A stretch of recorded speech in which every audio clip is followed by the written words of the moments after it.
In this video, we are going to start Unit 4. So let's take a look at what's coming up in Unit 4. The first two sections are dedicated to patterns. And then we're going to use those patterns to introduce linear relationships and learn how to identify the pattern of a linear relationship. And we're going to finish up by looking at percent increase and decrease. So let's jump over to Unit 4. And here we have Big Sasquatch, not Bigfoot, Sasquatch riding the carousel. That's pretty fun. So here we are in 4.1. Mathematics is the study of patterns. Recognizing and understanding patterns helps us describe the world around us and to make informed predictions about the future. In this section, we're going to analyze various types of patterns and develop some useful terminology along the way. Activity 1 is about making conjectures, and a conjecture is a claim that's suspected to be true based on observation.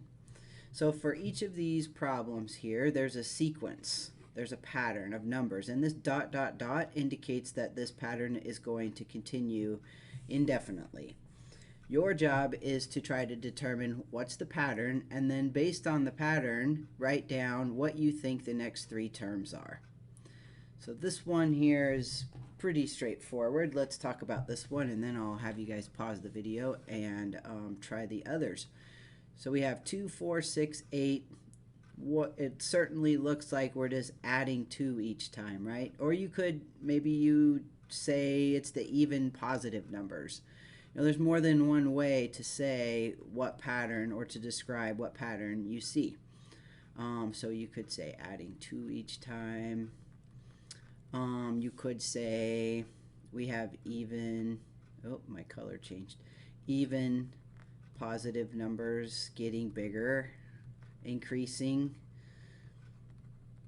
you know, however you see the pattern. Okay, and then based on what pattern you see, write the next 3 terms. So what would be the next 3 numbers that would come after 8, and that would be 10, 12, 14. I would like you to do problems B, C, and D. Pause the video and then restart it when you are done.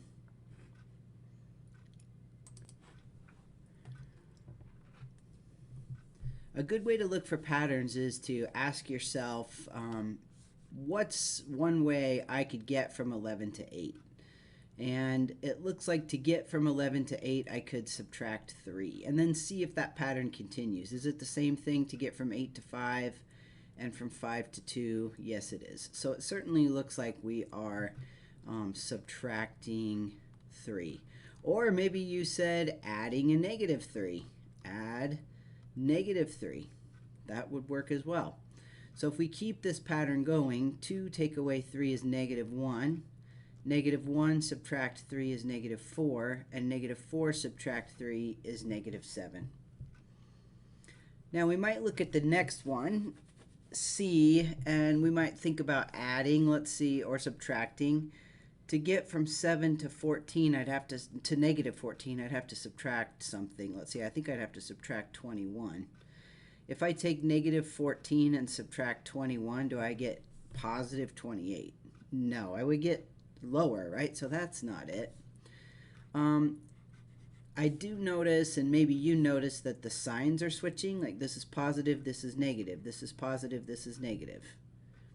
Okay, that's a pattern, right? So maybe state that down here.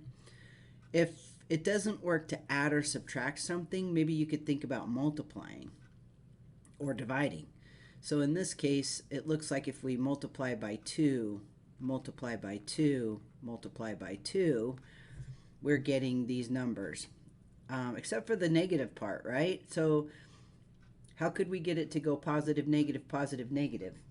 And you could say multiply by 2 and then alternate the signs. That's a good pattern. You could also say you're going to multiply by negative 2.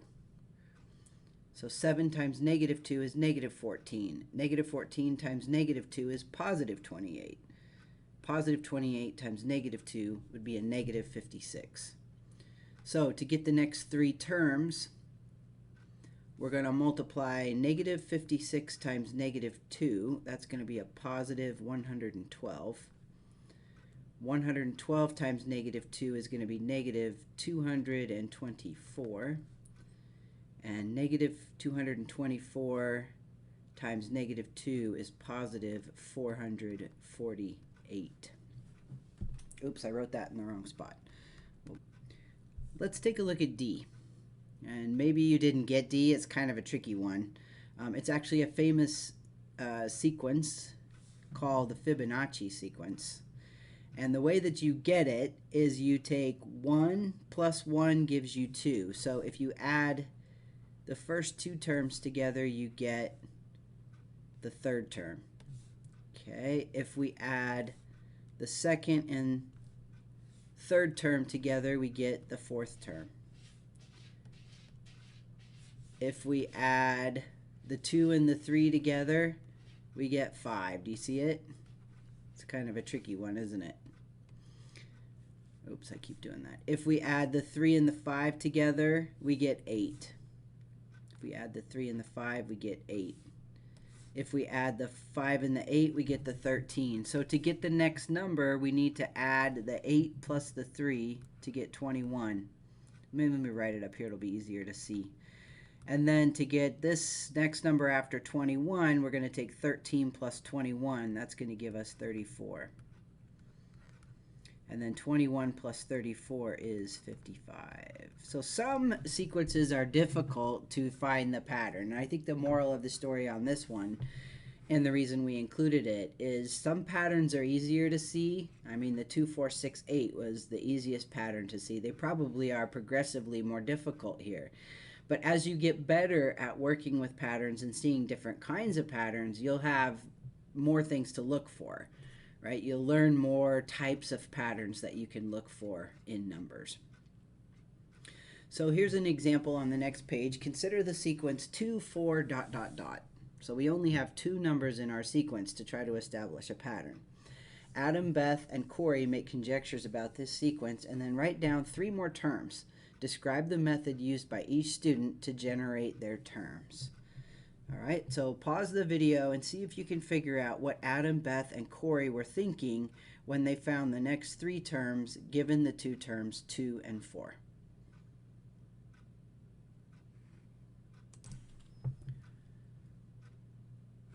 Adam looks like he's doing the same thing we did in the last activity, doesn't he? He looks like he's just adding 2 each time. Adding 2, or the positive even numbers if you want to say that. Beth decided, looks like Beth is adding 2, and then adding 3, and then adding 4, and then adding 5. So it looks like Beth is adding progressively larger numbers by 1. Progressively, this should say words I can spell. Larger numbers increasing by 1 each time. I don't know, you describe it what makes sense to you. Might say something like that. All right, and then we have Corey here. Corey's numbers got awfully big. Let's see, what's Corey doing here? Looks like some kind of maybe multiplication. Let's start by multiplication and see what's happening. So let's see, 2 times 2 would be 4 times 2. 4 times 4 would be 16. 16 times what is 256? Let's see. Let's divide that and see. 256 divided by 16 is 16. So we'd have to multiply by 16. 256 times what gives 65,536? Well, I'll have to divide 65,536 by 256, and I get 256. So these numbers are the same. That's a pattern. We're just looking for patterns. This is really about looking for patterns. So it looks like maybe Corey is squaring the previous number to get the next one. 2 squared is 4, 4 squared is 16, 16 squared is 256, or timesing the previous number by itself to get the next one. Same thing. 2 times 2 is 4, 4 times 4 is 16, 16 times 16 is 256. Let's see, let's say square the previous number to get the next number. Hopefully that makes sense. We would want this method explanation to be clear enough that somebody reading it could follow it and find the next three numbers. If no additional information about this sequence is provided, can you say that any one of these methods is more correct than the others? You know, you could put your own opinion down, and I would love to see what it is. But the moral of the story here is you need a certain number of values to establish a pattern, and just 2 numbers is really not enough to establish a pattern. Adam, Beth, and Corey, I think they're all pretty legitimate with what they did. I mean, certainly those patterns work if you start with 2 and 4. In these previous examples in activity 1, we were given 4 numbers, and that really establishes a pattern. Actually, in D, we were given more than 4 numbers. So to establish a pattern, you have to provide at least 3, hopefully 4 or 5 numbers to see what that pattern is. All right, let's look at, actually, I'm going to skip this one because I kind of want you to think about it. I'm going to introduce it, but I'm not going to do it. We're talking about a conjecture again. A student makes the conjecture, and see what conjecture means again. A conjecture is a claim that's suspected to be true based on observation. Okay, so a student makes a conjecture. A student makes a claim based on observation that if you square a number, the result is never smaller than the original number. Is this conjecture true? If so, explain why, and if not, provide a counterexample. A counterexample is an example that proves a conjecture false. So in other words, if you could think of a number that you square it and it's smaller, that would be a counterexample because this student says it's never smaller. So a counterexample would be an example that proves this conjecture false. I would like you to work on this and see, can you come up with a counterexample? Can you think of a number that if you square it, the result is smaller than the original number you squared? Okay, if so, find it. If not, tell me why not. Show me what you tried. All right, let's go on to activity 2, where we're going to use tables to look for patterns. So have a look at the table at the right. What patterns do you see? Record your thoughts below and then fill out the table. So go ahead and pause the video and write down as many patterns as you see, and then go over here and complete this table.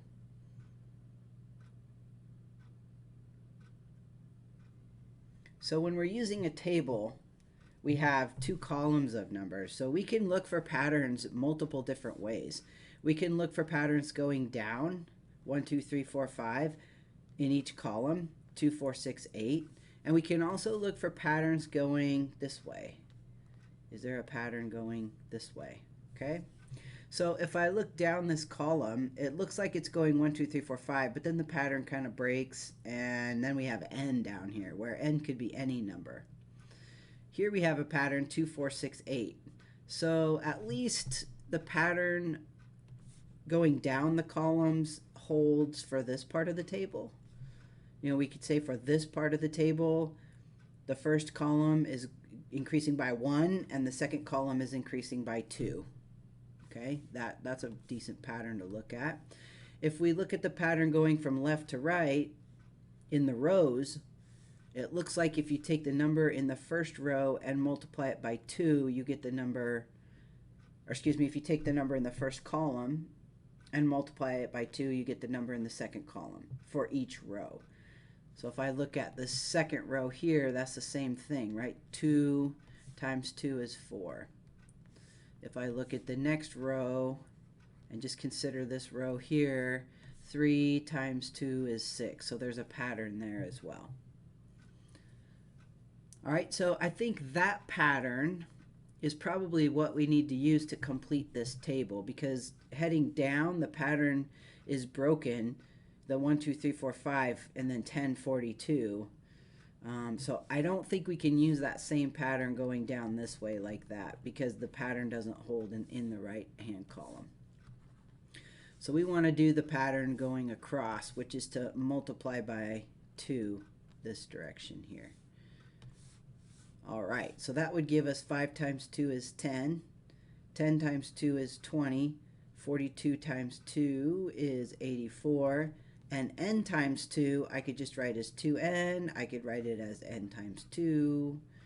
This is the most concise way to write it, 2n. And in mathematics, we usually write the 2 before the n, just on how it looks. And then we don't have to put the multiplication symbol in there. All right, let's go look at another table and do the same thing.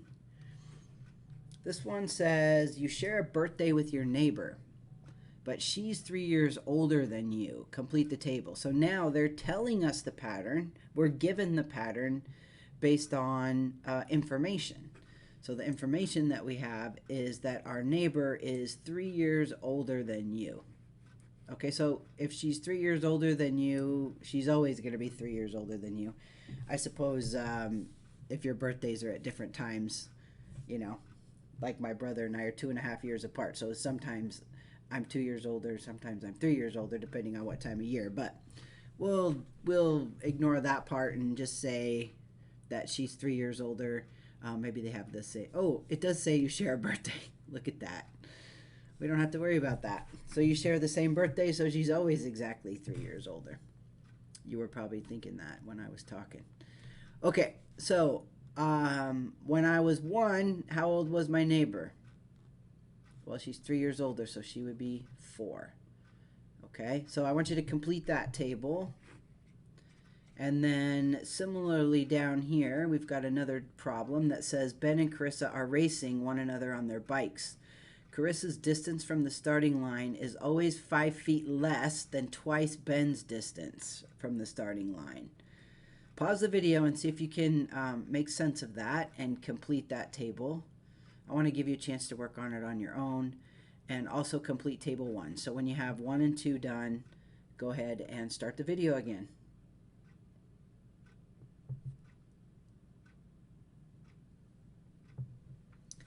All right, let's take a look at number 1. Basically, all we need to do here is add 3, right? This direction, we're just going to add 3 years, add 3 years, add 3 years, because the neighbor's 3 years older. So when I have an A for my age, my neighbor will be whatever my age is plus 3. So one of the big takeaways here is when you have your variable, don't break your pattern. Just keep doing what you're doing. If you're adding 3 going across this way, just keep adding 3, even if it's a variable. All right, let's take a look at number 2.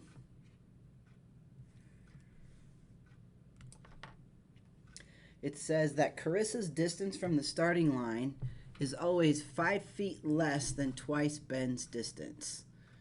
5 feet less than twice Ben's distance. All right, let's draw a picture of this first one, okay? So let's draw the starting line of our competition. So here's the starting line. And let's assume this is feet. It doesn't really tell us, but okay, so let's say Ben, let's draw a number line. So Ben is 3 feet from the starting distance. Here is Ben. And we need to figure out, where is Carissa? Was I saying Clarissa earlier? Carissa. Where is she? All right, so she's 5 feet less than twice Ben's distance. 5 feet less than twice Ben's distance. So first let's find twice Ben's distance. Twice means 2 times. All right, so twice Ben's distance would be at 6. But Carissa is 5 feet less than that. So Carissa is 5 feet less than 6. So Carissa would be back here, 5 feet less than that. That would be Carissa. So you twice Ben's distance would be 6, and then minus 5 would put Carissa back at 1. All right, let's try it with 10. I don't know, maybe I'll have to change the scale on my number line here. Because Ben's starting at 10. Let's go 2, 4, 6, 8, 10, 12, 14, 16, 18, 20. All right, so here's Ben. Carissa is 5 feet less than twice Ben's distance. So twice Ben's distance would be here. That would be twice Ben's distance, would be at 20. Then we got to go 5 feet less than that back to here, which I think would put us at 15. Okay, so how did we get the 15? We took 2 times 10, and then we subtracted 5. How did we get the 1? We took 2 times 3 to get 6, and then we subtracted the 5. Okay, see if you can get the 50 and the 250. If you haven't already, go ahead and pause the video and then think about what the formula would be.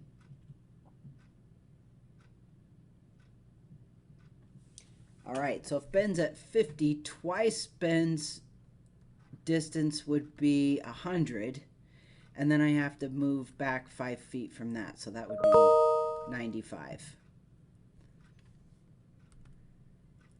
If Ben was at 250, twice that distance would be 500, and then subtract 5 would be 495. So now when we get to Ben's distance being D, we're basically writing a formula. What would you do if you knew Ben's distance?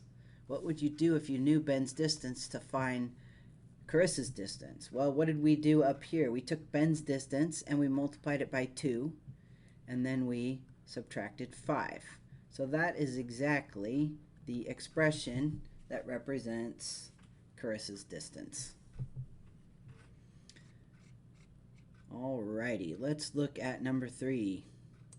I think I'll do the first row with you and then leave you to complete the rest of the rows, just so you get a sense of what this problem is about. We're going to complete the 5 steps listed below, then record your numbers from steps 1 and 5 in the table provided. All right, so step 1 is to pick a number, any number you want. You guys are probably going to pick 1 and 2 and 3, so I'm going to pick a negative. I'm going to pick -5. Okay, and I'm just going to jot down over here. So now I need to go through all these steps 1 through 5 and then record the result over here. So I'm going to take my number, I'm going to multiply it by 4. Okay, that would give me -20. Then I'm going to add 10. So -20 plus 10 would bring me back up to -10. And divide my result by 2. So -10 divided by 2 would be -5. And then I subtract 5 from that. So -5 subtract 5 would be -10. So I'm going to put that right there. So I want you to complete number 3. You pick a different number to start, right? You could pick whatever numbers you want here, here, and here. Pick here and here. Pick different numbers and then record the result. And then see if you can figure out, what would it be if you started with n? What's the pattern here? So now you're looking for a relationship that exists between your starting number and your finishing number.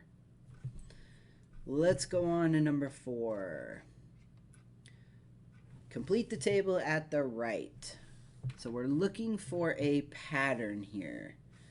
Pause the video, take as much time as you need, and see if you can find the pattern in this table.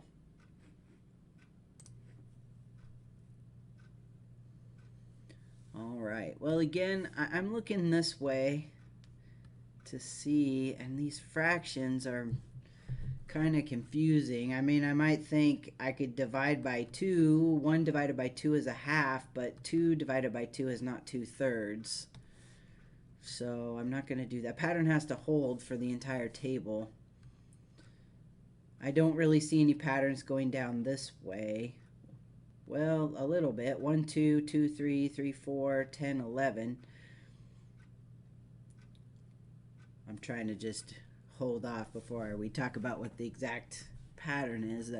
I do see whatever this number is the numerator there. Right? That is true the whole time. So maybe for my answer here, whatever the first number is, that will also be my numerator in my second column. I feel pretty good about that. What about the denominators? What's the relationship between this number and the denominator?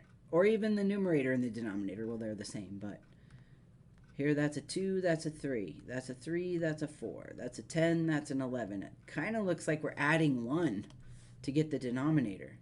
So if this number's n, this denominator will be n plus 1.